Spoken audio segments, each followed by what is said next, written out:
안녕하세요. 유희영입니다. 오늘 만나볼 주인공은 26년 차 행사의 달인이라고 하는데요. 초지일관 한 분야에서 일해왔지만 인생은 파도를 넘듯 고비와 또 평온을 교차했다고 합니다. 그 속에서 오늘을 살아가는 기술을 발견했다고 하는데요. SK 브로드밴드와 안양문화예술재단이 공동 기획한 지혜의 기부, 조지연 대표 만나봅니다. 안녕하세요. 저는 26년 차 직장인이자 7년 차 회사 대표 그리고 17년 차 워킹맘인 조지연이라고 합니다.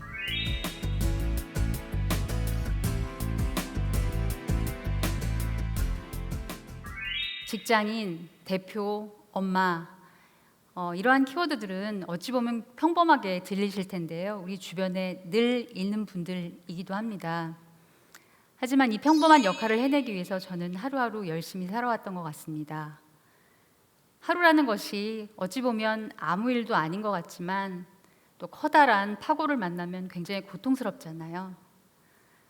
그렇지만 이러한 고비를 넘기고 나면 또 평범한 하루가 올 거라는 믿음, 그로 인해서 저는 지금까지 버텨올 수 있었었고요. 그리고 두 아이를 키울 수 있는 힘이 된 것 같습니다. 저희 회사는 흔히 이벤트, 행사라는 일을 기획하고 연출하고 실행하는 회사입니다. 이벤트라고 하면 보통 현장에서 이루어지는 화려한 무대, 조명, 가수 이런 것들을 떠올리실 텐데요. 그 이면에는 굉장히 여러 가지의 과정들이 있습니다.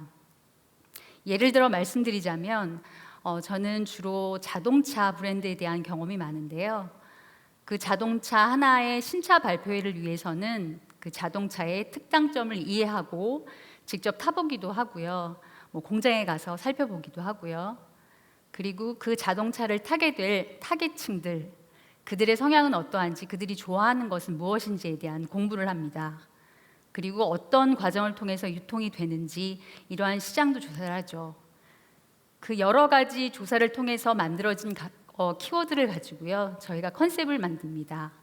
그 컨셉을 만들고 나서 그 컨셉에 따라서 장치 장식물을 디자인할 키비주얼을 만들고요. 그리고 다양한 컨셉에 맞는 프로그램들을 구성을 하고요.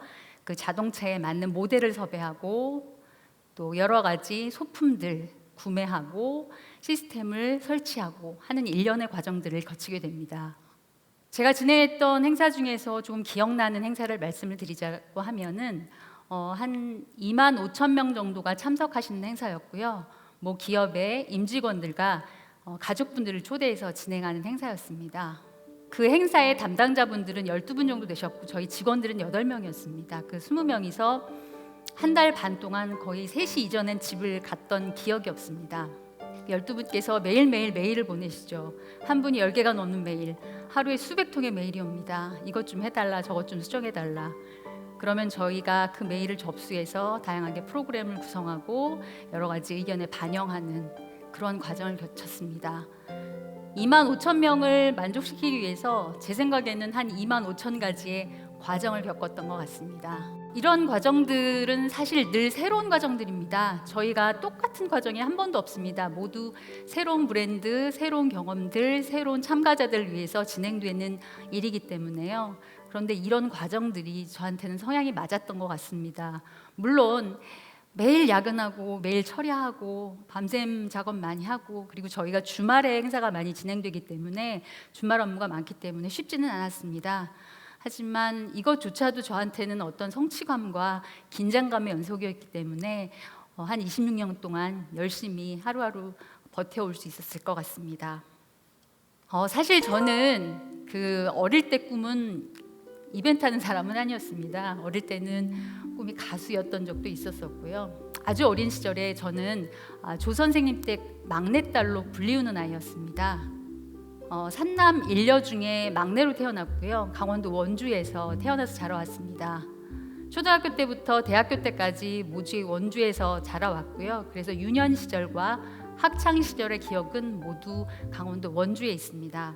아버지께서는 굉장히 엄하셨고요. 선생님이셨습니다. 30여 년 넘게 체육 선생님으로 교편을 잡으셨는데요.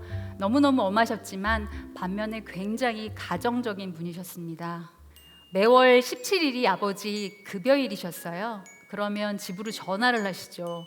그럼 저희 엄마와 저희 사남매가 옷을 입고 기다립니다. 그럼 나와라. 그러면 아빠 회사 근처에 있는 중국집으로 모입니다.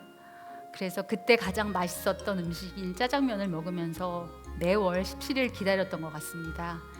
지금 생각해도 17일 하면 아버지와 함께 먹었던 짜장면이 생각날 정도입니다. 그리고 굉장히 부지런한 분이셨어요. 제가 중학교 1학년 때 같은 학교에 아빠와 1년 동안 같이 다녔는데요. 아버지는 3학년 선생님이셨습니다. 그런데 수업이 끝나시고 나면 항상 학교 주변을 쓸고 닦고 하셨습니다. 그래서 친구들이 학교 선생님이신지 학교 아저씨인지 모르실 정도로 그렇게 열심히 부지런히 살아오셨던 것 같습니다. 그리고 보통 지방 발령을 받게 되시면 그 승진을 하실 수 있는 점수를 획득하게 되십니다. 하지만 아버님은 저희 가족 곁에 있고 싶어 하셨어요. 그래서 웬만하면 지방 발령 받지 않고 저희 가족들과 늘 함께 있으셨기 때문에 평교사로 퇴직을 하셨습니다. 반면에 저희 엄마는 굉장히 활동적이고 개방적이신 분이셨습니다. 제가 어릴 때는 뭐 옷가게도 하셨었고요. 인삼도 납품하시고 이런 일들 많이 하셨던 기억을 가지고 있습니다. 그래서 저는 아버지의 영향으로 부지런하고 조금 책임감 있는 아이로 자랄 수 있었고요. 어머님의 영향으로 조금 독립적인 아이로 자랄 수 있었을 것 같습니다. 그리고 제가 초등학교 때는 저희 초등학교가 뛰어서 한 20분 정도 거리에 있었는데 주말이나 방학이면 아버님께서 저희 온 가족을 6시에 깨우십니다. 일어나서 달리기를 해서 초등학교까지 달려가는 거죠. 그래서 초등학교에 도착하면 거기서 1시간 정도 국민체조도 하고 배드민턴도 하고 축구도 하고 운동을 하고 다시 집으로 온 가족이 뛰어옵니다. 그리고 나서는 집에선 다시 집안 대청소가 시작이 되는 거죠. 어릴 때는 그게 굉장히 힘들었습니다. 싫었고요. 그런데 지나고 나서 생각해 보니까 지금 제가 좀 부지런하게 살 수 있었던 것은 그때의 아버님 영향이 아니었나 싶습니다. 대학교가 되고 나서는 조금 더 구체적인 장래 희망을 생각을 했었던 것 같습니다. 그게 카피라이터였는데요. 그때만 해도 제가 대학 다닐 때만 해도 카피라이터가 굉장히 선망하는 직종 중에 하나였고요. 그리고 아주 어릴 때부터 책을 읽거나 글을 쓰거나 하는 일을 좋아했었는데 작가가 될 소양은 되지 못했던 것 같고 아주 명쾌한 글귀 하나로 시청자들의 눈을 사로잡는 카피를 쓰는 그런 카피라이터가 되고 싶었습니다. 수소문 끝에 서울에 있는 관고연구원이라는 학원에 등록할 수 있었고요. 그때 제가 대학교 4학년 때였는데 월요일, 화요일에 수업을 몰아듣고요. 수요일 날 오전에 수업 듣고 서울로 가서 광고 수업 듣고 다시 원주로 내려오고 다음 날 또 수업 듣고 광고 수업 듣고 다시 원주로 내려오고 그런 일을 한 6개월 정도 진행을 했던 것 같습니다. 그때 저는 꽃길만 걸을 줄 알았습니다. 제가 한 50여 군데 이력서를 냈었는데요. 정말로 단 한 군데에서도 연락을 받지 못했습니다. 제가 지방대학 출신이기도 했고 또 스펙이 부족했기도 했고 그런 부분이었던 것 같아요. 하지만 포기를 하진 않았던 것 같습니다. 될 때까지 한번 해보자 이런 마음으로 이력서를 또 열심히 냈던 것 같아요. 우여곡절 끝에 인천에 있는 한 회사에서 연락이 왔고 취업을 하게 됐습니다. 그런데 공교롭게 광고 대행사가 아니었고요. 그때 한창 선거 이벤트를 진행하는 이벤트 회사에서 캐치프레이즈를 쓸 카피라이터가 필요했던 겁니다. 그래서 저를 뽑았던 거였는데 이왕 들어갔으니 한번 1년만 버텨보자 라는 생각을 가지고 일을 했던 것 같습니다. 그런데 의외로 컨셉을 잡고 또 현장에 나가서 일을 하고 여러 가지 과정들이 재미있더라고요. 그래서 조금 더 해보자 라는 생각을 가졌던 것 같습니다. 그래서 서울에 있는 조금 더 규모가 큰 회사에 취업을 했습니다. 제가 그때 동인천에 살았었는데요. 동인천에서 서울 강남까지 왕복 5시간을 출퇴근을 하면서 버텨왔던 것 같아요. 집에 가서 옷만 갈아입고 나온 적도 많고요. 밤샘이 낫겠다 싶어서 밤을 샌 적도 많고요. 그렇게 수년간 진행을 해오다 어떠한 계기를 만나게 됩니다. 제가 사원일 때였고요. 그때 올림픽 공원 체조 경기장에서 로보라는 해외 아티스트 공연을 저희 회사에서 진행을 했었습니다. 그때 저는 막내였고 소품 담당이었습니다. 그때 앉으신 연출석에서 연출 감독님이 테크니컬 리허설을 하는데요. 그 우퍼 스피커라고 스피커의 일종인데 거기서 리허설을 하기 위해서 꽁꽁 울려대는 그 커다란 소리가 제 가슴을 울렸던 것 같습니다. 어렴풋이 그런 생각을 했던 것 같아요. 아주 오래전의 일인데도 이 일이 재밌구나. 앞으로 이 일을 계속 하게 되겠구나. 내가 저 큰 무대에 연출을 하면 어떨까. 이런 막연한 기대를 했던 것 같습니다. 그때부터는 그냥 직진을 했던 것 같아요. 다른 길은 없다. 이걸 한번 해보자. 그랬던 것 같아요. 그래서 기획서도 굉장히 열심히 썼고요. 저희가 보통 그 업무의 특성상 주말 근무가 많습니다. 뭐 야근과 주말 근무 처리하는 아주 기본이었고 12월 31일 날 종무식을 하잖아요. 그럼 저는 1월 1일 날 출근을 합니다. 다른 사람들은 집에 가거나 뭐 지방을 내려가거나 하는데 사무실로 혼자 출근을 하죠. 그래서 컴퓨터를 켜서 못 쓰는 기획서를 써보기도 하고요. 선배님들께서 쓰신 기획서를 따라서 한번 써보기도 하고 그랬던 것 같아요. 20대 때는 젊음의 열정으로 일을 했다고 하면 30대 때는 생계를 걱정하지 않을 수 없었습니다. 제가 30대 때 만났던 분과 회사 CC로서 결혼을 했고요. 그리고 지금은 고등학교 1학년, 초등학교 6학년이 된 두 아이를 키우고 지금까지 살아왔습니다. 제가 30대 때도 열심히 일을 했었고요. 그때 에피소드 중에 하나는 제가 첫 아이 만삭 때였던 것 같아요.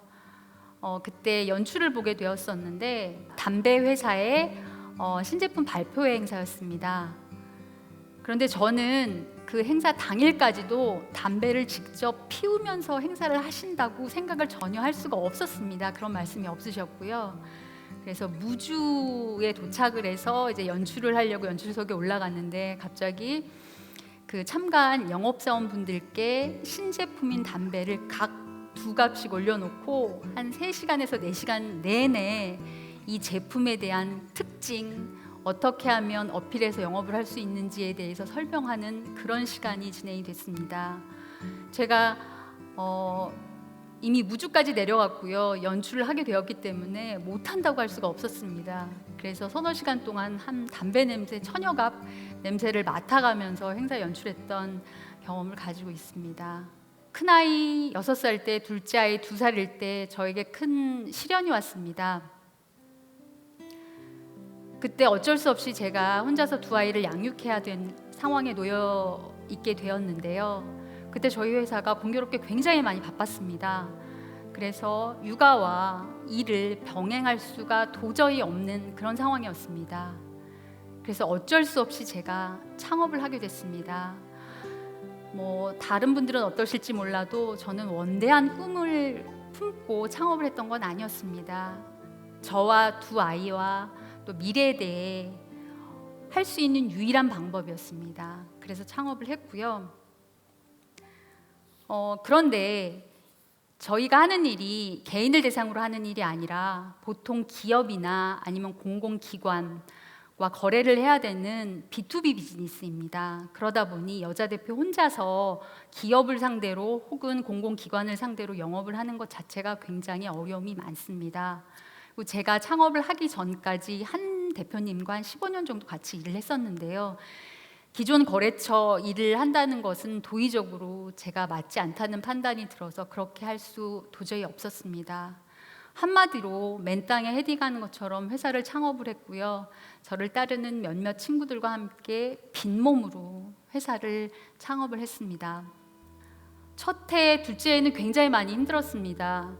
영업도 굉장히 힘들었고요. 그런데 우연찮게 기존 거래처가 소개해준 새로운 거래처, 그리고 선후배님들이 소개해주신 거래처를 통해서 큰 2개 프로젝트를 수주할 수 있었습니다. 연간 대행이었는데요.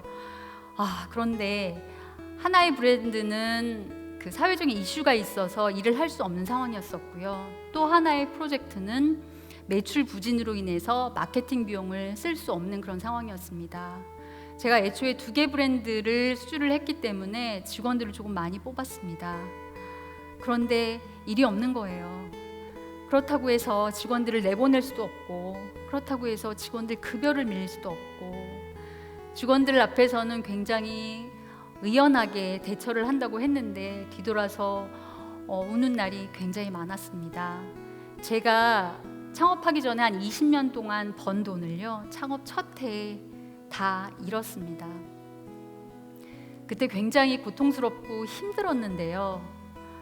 선택의 여지가 없었습니다. 저는 버텨야 됐습니다. 왜냐하면 저는 가장이었기 때문이죠. 그래서 작은 일일수록 조금 더 최선을 다했던 것 같습니다. 작은 일일수록 더 많은 서비스를 해드리고 고객사들이 원하시는 바에 대해서 더 많은 피드백을 드렸던 것 같습니다. 힘든 상황을 겪어서 지금 7년 차를 앞두고 있는데요. 저는 심리적으로 조금 힘이 들 때면 일찍 퇴근을 합니다.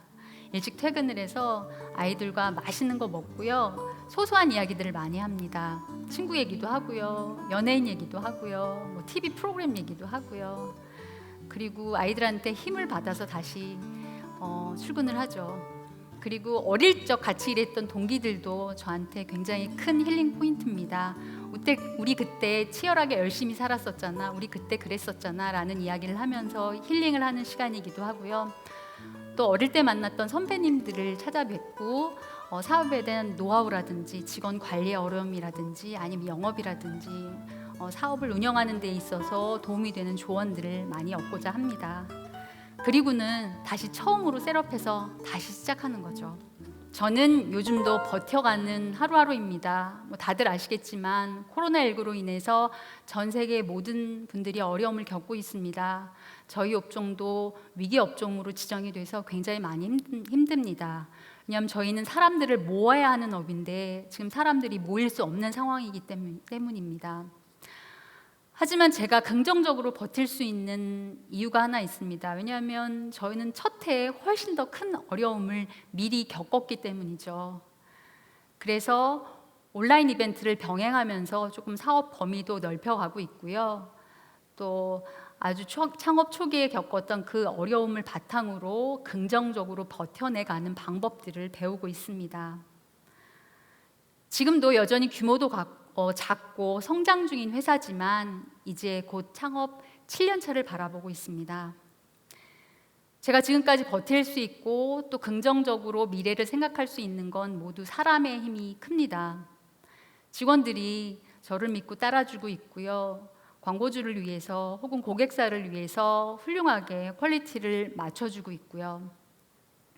그리고 저는 한번 협력사와 일을 하게 되면 보통은 짧게는 수년에서 수십 년 동안 일을 함께 합니다. 그분들은 제가 힘들 때 그리고 작은 일일수록 가장 먼저 달려오셔서 일을 도와주십니다. 그런 협력사 대표님들이 계시고요. 그리고 지근거리에 저희 오빠 내외가 같이 살고 있는데요. 제가 철야를 하거나 아니면 새벽에 일찍 나가야 되면 오빠나 올케 언니 중에 한 분이 저희 집에 오거나 아니면 저희 아이들을 어릴 때부터 데리고 가서 잠을 재웁니다. 저 대신 씻기고 먹이고 재우면서 학교도 보내고 유치원도 보내주고요. 그렇게 살아왔습니다. 그리고 뭐니 해도 저에게 있어서 가장 커다란 힐링 포인트는 2 아이들입니다. 저희 아파트 분리수거일이 매주 수요일인데요. 수요일이 되면 큰아이가 둘째 아이 손을 잡고 분리수거장으로 나갑니다. 그래서 깔끔히 분리수거를 하고요. 큰아이는 학생이기도 하지만 또 밥을 먹으면 설거지를 하기도 하고요. 둘째 아이는 저희 집 빨래 담당입니다. 제가 빨래를 돌리면 열심히 개고 열심히 널고 그런 각각의 담당이 되어서 저를 많이 도와주죠.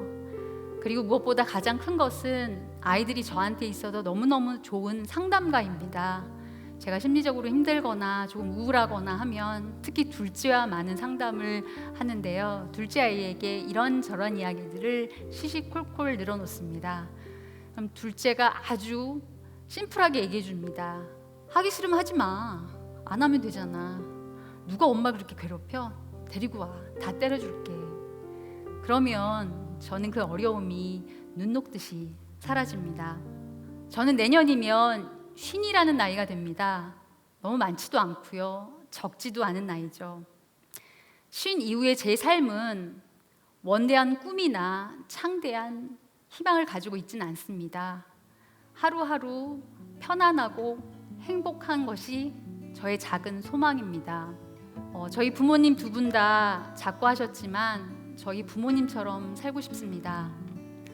아버지는 저희 가족과 맛있는 거 먹으면서 간단하게 반주 한 잔 하시는 것이 유일한 낙이셨고요. 저희 어머님은 지인분들과 소액 파투를 치시면서 시간을 보내시는 것이 유일한 낙이셨습니다.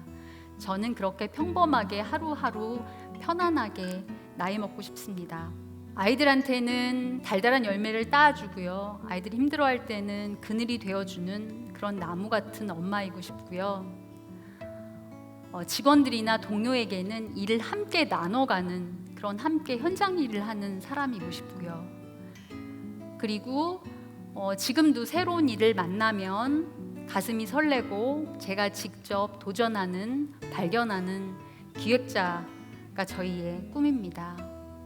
그리고 제가 코로나19 전에는 아이들을 꼬셔서 노래방을 자주 가곤 했었습니다.